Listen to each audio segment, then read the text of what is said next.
Dans la vie, nous sommes tous accros à quelque chose, que ce soit la drogue, le sexe, la pornographie, les relations sociales, les sorties avec les amis. Nous sommes accros à l'argent, nous sommes accros au pouvoir, nous sommes accros au shopping, nous sommes accros à la spiritualité. Il y a des gens qui sont accros à la religion, des gens qui sont accros à la pensée. C'est l'addiction ou bien la dépendance ultime, c'est la dépendance à la pensée. Alors, dans cette vidéo, j'aimerais partager avec toi un processus à 2 étapes pour te libérer de toute dépendance et surtout avoir plus de contrôle sur ta réalité. Salut à toi, moi c'est Eric, j'espère que tu vas bien et que tu es en pleine forme. Alors, aujourd'hui, je parle avec toi de dépendance, mais surtout de comment prendre le contrôle, comment te libérer de tes dépendances pour reprendre le contrôle sur ta vie. La première chose que je dirais déjà, c'est que nous sommes tous à différents stages dans notre vie et en fonction de là où nous nous trouvons et de où est-ce que nous voulons arriver, il est important de comprendre quelle est la relation entre les choses auxquelles nous sommes dépendants et la réalisation de nos objectifs. Alors, déjà, en premier lieu, pourquoi est-ce que nous sommes dépendants? Pourquoi est-ce que nous sommes accros à certaines choses dans la vie? Alors, la raison, c'est tout simplement parce que on est constamment à la recherche du bien-être. On veut se sentir bien, on veut se sentir mieux, etc. Et bien qu'en général, on sait que les choses auxquelles nous sommes accros, les choses auxquelles nous sommes dépendants, peuvent à la longue nous causer du tort, nous faire du mal, ça ne nous empêche pas de continuer à être dépendants. Parfois, on a l'impression que ces mêmes choses auxquelles nous sommes dépendantes sont les seules choses qui nous donnent vraiment cette sensation de bien-être et surtout nous donnent cet espoir en la vie. Une personne qui se drogue, c'est pas parce qu'elle a vraiment envie de se droguer, ou bien une personne qui est dépendante de la pornographie, c'est pas parce qu'elle a envie de regarder la pornographie, mais c'est parce que elle a besoin de se sentir bien. Et elle finit par perdre le contrôle et être complètement envahie par des pensées qui ont trait soit à l'alcool, soit à la pornographie, soit au sexe, je sais pas quoi, le shopping. À la base, c'est juste la recherche du bien-être. Cependant, pour être efficace dans la vie, pour être efficace, pour avoir une vie équilibrée, il faut être constamment en train de rechercher un équilibre intérieur. En tant qu'être spirituel, nous sommes sur cette planète, nous sommes sur Terre pour exprimer nos talents et nos qualités au mieux de nos possibilités. Cependant, si nous sommes dépendants excessivement du monde extérieur, ça veut dire des personnes, des choses, des objets, pour nous sentir bien, alors il est clair que nous ne pouvons pas arriver à réaliser ce que nous voulons vraiment. De la même façon, si nous sommes trop dépendants de notre réalité intérieure, si nous sommes tout le temps à l'intérieur,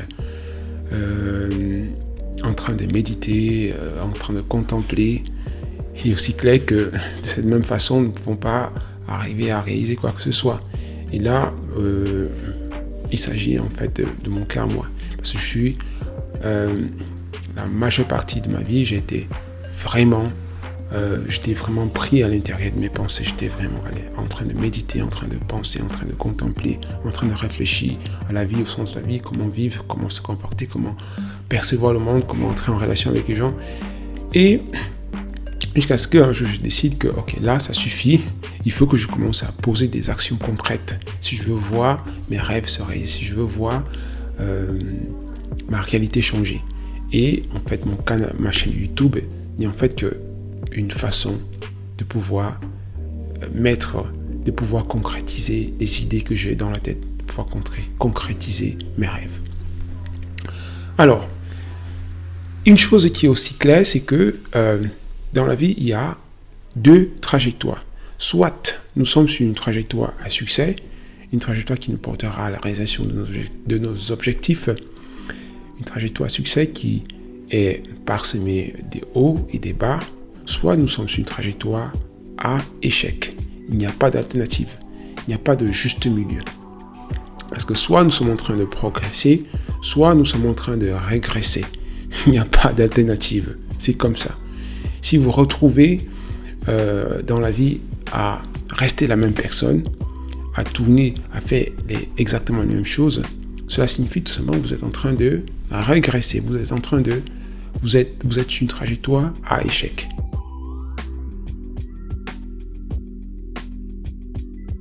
Maintenant, en ce qui concerne le processus pour te libérer de tes dépendances, la première étape consiste à trouver la racine de la dépendance. Il est clair que essayer de se libérer aux choses auxquelles tu es accro par le pouvoir de la volonté est peu efficace. Et très vite, tu finiras par récidiver et retourner en arrière. Il suffit pas seulement de dire, par exemple, à une personne qui vous est chère, arrête de faire ceci, arrête de boire, ou bien arrête de sortir tout le soir, arrête de te comporter de telle façon, pour que la personne, du jour au lendemain, arrête le comportement, ou bien l'attitude improductive. Pourquoi? Parce que, à la base, au fond de toute chose, il y a toujours un motif, il y a une raison. Et si tu veux te libérer d'une dépendance, il faut d'abord trouver la raison. Et comment trouver cette raison? En te posant une question. Pourquoi est-ce que je suis dépendant? Quel est le besoin que j'essaie de satisfaire en me comportant de cette façon? Si par exemple, toi, tu es dépendant des réseaux sociaux et que tu veux te libérer et que tu veux abandonner, tu as décidé de passer à autre chose, tu as décidé d'être plus concentré dans ce que tu fais, tu as décidé d'être focalisé. Alors, ce que je te conseille de faire, c'est par exemple, prendre la décision. Il faut prendre la décision de te libérer de ta dépendance. Il faut prendre la décision de reprendre le contrôle sur ta vie. Et ensuite, ce que je te conseille de faire, c'est trouver un endroit qui soit assez calme, où tu sais que personne ne te dérangera. Fais suffisamment de silence dans ton esprit. Et alors, lorsque tu es suffisamment silencieux, tu peux te poser la première question. Quel besoin j'essaie de satisfaire en allant continuellement sur les réseaux sociaux? Et ensuite, il faut laisser la réponse monter jusqu'à votre esprit. Et là, tu peux avoir des réponses telles que besoin de me sentir, besoin de compagnie, ou bien besoin de donner du sens à ma vie, ou bien besoin de motivation, tu as besoin d'être motivé. Et là, tu peux te poser la deuxième question. Pourquoi est-ce que je manque de motivation? Et de la même façon, il faut laisser des réponses venues jusqu'à ton esprit. Par exemple, je n'ai pas les idées assez claires. Je n'arrive pas à me focaliser sur ce que je veux vraiment. Bien, je n'arrive pas à me focaliser sur une chose pendant longtemps. Et là, vous pouvez reposer une autre question. Pourquoi est-ce que je n'arrive pas à me focaliser pendant longtemps sur une seule chose? Et la réponse peut être, je subis trop de pression dans ma famille, ou je ne suis pas assez apprécié ou valorisé par mes proches, par mon entourage proche. Et donc, vous pouvez continuer ce processus jusqu'à ce que vous soyez satisfait de la réponse que vous avez obtenue avant de passer à la deuxième étape. Lorsque vous êtes, disons, satisfait, lorsque vous avez lorsque vous savez pourquoi est-ce que vous êtes dépendant à cette chose en particulier, là, vous pouvez maintenant poser une question essentielle. Comment est-ce que je peux combler ce besoin? Comment est-ce que je peux arriver à satisfaire ce besoin? Il y a un proverbe qui dit « La nature aborde le vide ». Ce qui signifie entre autres que si je me débarrasse d'une dépendance, je dois forcément la remplacer par quelque chose d'autre. Je dois forcément combler ou bien remplir le vide laissé par cette dépendance. Sinon, tôt ou tard, il est certain que vous allez recommencer. Parce que le vide qui a été créé doit être rempli, doit être comblé par quelque chose de nouveau. Et donc la question qui se pose à ce niveau, c'est comment combler le vide une fois que j'ai pris la décision d'arrêter de faire telle chose. Et pour y arriver, il faut déjà à la base redéfinir ce que tu veux vraiment. Il faut clarifier tes objectifs. Il faut revoir tes priorités. Et afin de pouvoir reprendre une nouvelle trajectoire à succès. Alors maintenant, j'aimerais te parler d'une chose très importante pour essayer de clarifier cette deuxième étape. Alors, être bien dans son corps et dans son esprit est la condition nécessaire pour pouvoir avancer sainement et plus facilement dans la vie. Si tu n'es pas clair, si tu n'es pas bien dans ton corps et dans ton esprit, tu ne peux pas avancer. Et être bien, en fait, c'est une nécessité vitale. C'est pourquoi, d'une façon comme d'une autre, les gens trouveront toujours un moyen pour pouvoir se sentir bien dans leur peau et dans leur tête. Alors, à cet effet, il y a deux façons de se sentir bien. La première façon consiste à utiliser des objets, des personnes, des choses extérieures pour créer cette sensation de bien à l'intérieur de soi. Des choses par exemple comme manger, la nourriture, la boisson, des drogues, et j'en passe. Les choses extérieures comme la télévision, les réseaux sociaux, ou aller faire le shopping, pourquoi pas. Et les personnes, et en ce qui concerne les personnes, vous pouvez par exemple être accro à l'attention des autres, accro aux sorties entre amis, etc. Ce sont des moyens pour pouvoir vous sentir bien. Mais quitte est que si vous êtes excessivement dépendant de ces choses-là, cela signifie que en fait vous n'êtes pas connecté à l'intérieur de vous à une raison d'être. Vous n'avez pas de but.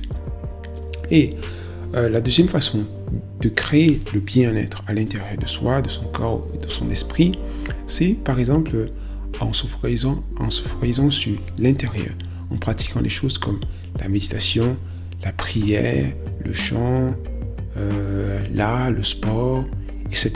Ce sont des choses qui affectent votre état intérieur, mais qui sont générées de l'intérieur. Néanmoins, la voie royale pour créer le bien-être à l'intérieur de soi, la voie maîtresse, c'est en ayant un objectif, en ayant une raison d'être, un but, un rêve que l'on poursuit dans la vie. C'est la façon la plus puissante de pouvoir créer le bien-être. Et à défaut de pouvoir créer le bien-être de cette façon-ci, on a tendance à être absorbé par le monde extérieur, par les choses, les objets extérieurs, et à être perdu. Donc bref, pour conclure cette vidéo, j'aimerais déjà dire que on peut être soit trop porté sur l'extérieur ou trop porté sur l'intérieur. La chose la plus importante, c'est toujours d'arriver à créer et restaurer de l'équilibre intérieur. L'équilibre entre extérieur et intérieur. Trouver le juste équilibre entre comment créer le bien-être à l'intérieur de soi en utilisant des objets extérieurs ou bien tout simplement utiliser son esprit et toutes les autres techniques, par exemple, de bien-être comme la méditation, la visualisation, la prière, le chant, tout ce que vous voulez pour générer le bien-être à l'intérieur de soi.